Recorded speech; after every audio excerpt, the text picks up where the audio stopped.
Hey guys, it's Deepica. I've now lived in New York City for 5 years and I've discovered some really amazing places and so many of you have asked me to share them. I don't know how I'm going to do it in one video. Hope you guys enjoy it. Let's get started.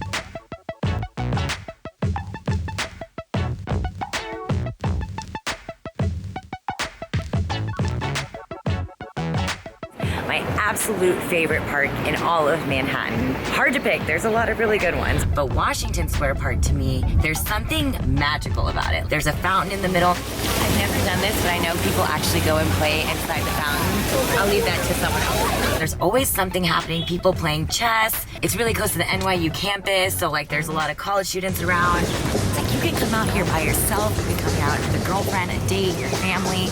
It's like an all-encompassing park and just peaceful. That was a fail.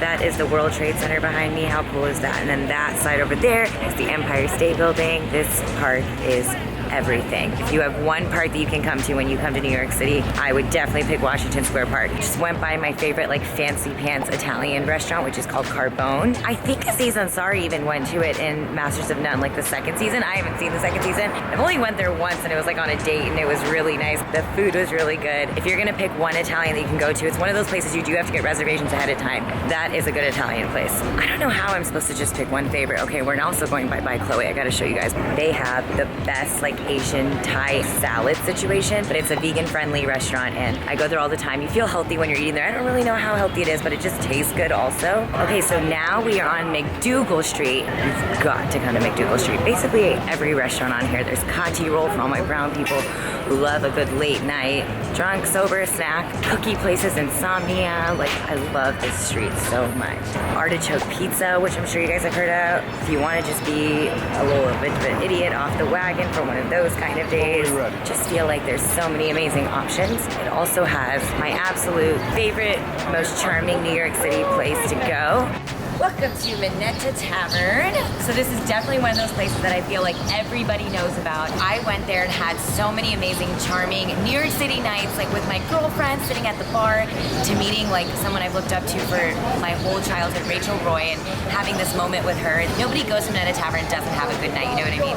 They're really known for their burger, and I love their spicy tequila drink, so you guys have to try that out. I think if you have one restaurant you can go to, this is a really hard decision, by the way. This is the place to go, hands down, definitely a New York City staple, and I think it'll be one of those places that I'll still be coming to like 5 years down the road. So good.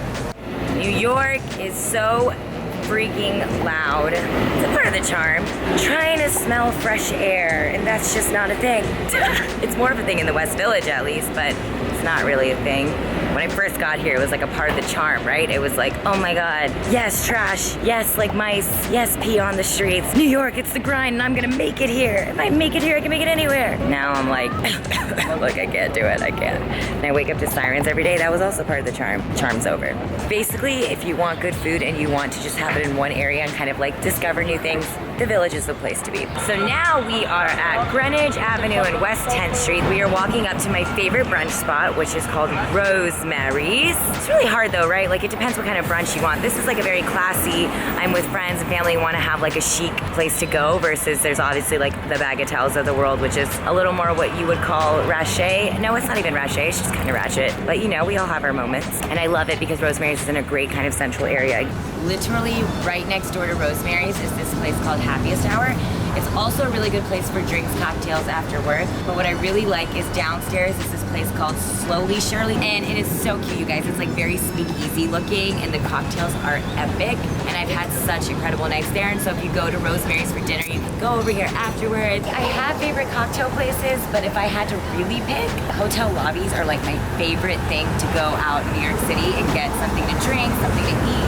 Public Hotel just opened up, has amazing rooftop. The Addition in Madison Square Park, God, there's just so many.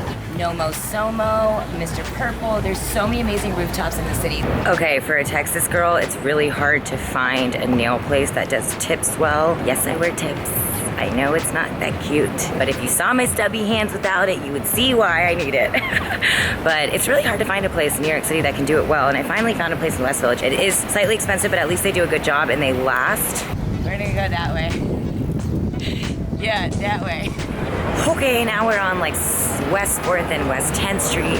Wilty and Nell. That's a really cute place to go to have like drinks after work. Really fun on Thursday nights, but it's a good happy hour, kind of chill place. Bleecker Street, I love you. Bleecker Street and MacDougal Street are the most charming two streets.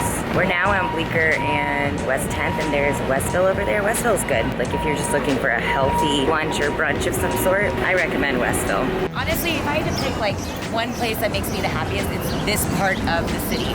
And this is like walking distance where I used to live. Have you heard of a cronut? If you haven't, you're missing out on life.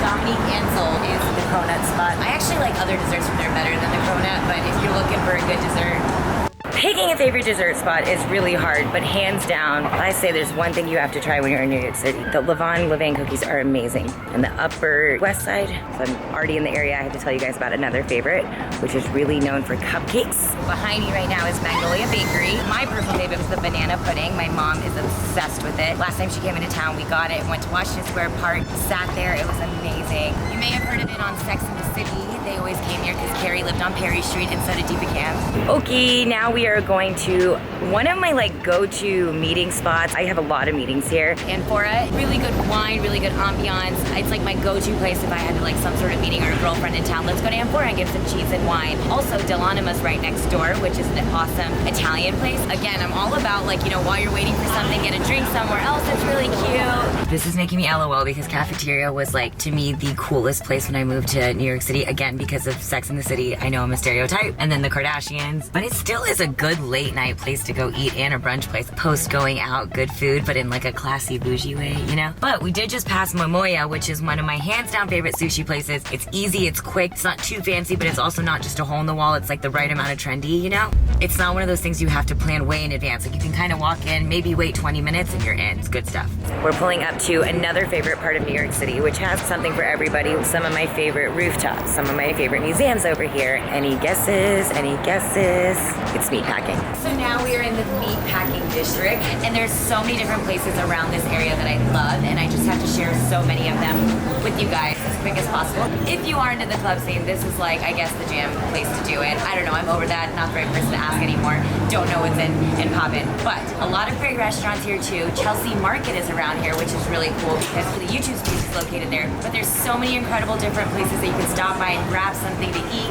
This is the Whitney Museum. There's so many different types of museums, and there's different types for different types of people, and this is more of a modern art museum, and I love it. It has a great restaurant called Untitled down here, and a great like rooftop-y scene. You see the Hudson River, just like really good vibes. Just like fun time for friends or a date. I actually went here on a date. I'm making it sound like I go on a lot of dates. There's like the two that I've ever been on in New York have been named in this vlog.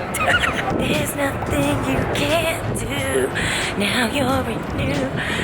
I used to have a voice, I swear. Then this career happened and I talked too much and it just like disappeared on me. Okay guys, this is the final destination, even though there's 50 billion other places I wish I could be showing you guys right now, but I can't. The High Line is something that I love because I think it goes like 30 blocks or maybe even farther down. It just like spreads through the west side, and literally you can just like walk down it instead of having to walk by like all the cars and everything, and it's this beautiful path. There's restaurants, there's cute little pop-up carts of food, and I literally can walk from my Midtown apartment all the way down to Chelsea, and I just feel like so at peace doing it, and good people watching. As far as views go, there's a million hotels. I mean, the public hotel, the Bain, which is right here.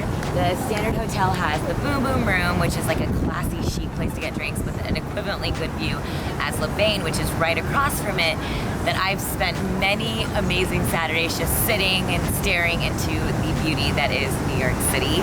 But my favorite view of New York City is Ink 48. There's something so beautiful about the High Line, and I love that it exists. It's so amazing. Whether you're like with your family, no matter who you're with, this is like something you will totally enjoy. I don't know anybody who doesn't enjoy it. There's so many different things to see. So it felt like the perfect way to sort of end this entire tour. Thank you so much for watching, and thank you New York City for the best 5 years of my life. I'm excited to continue building memories here.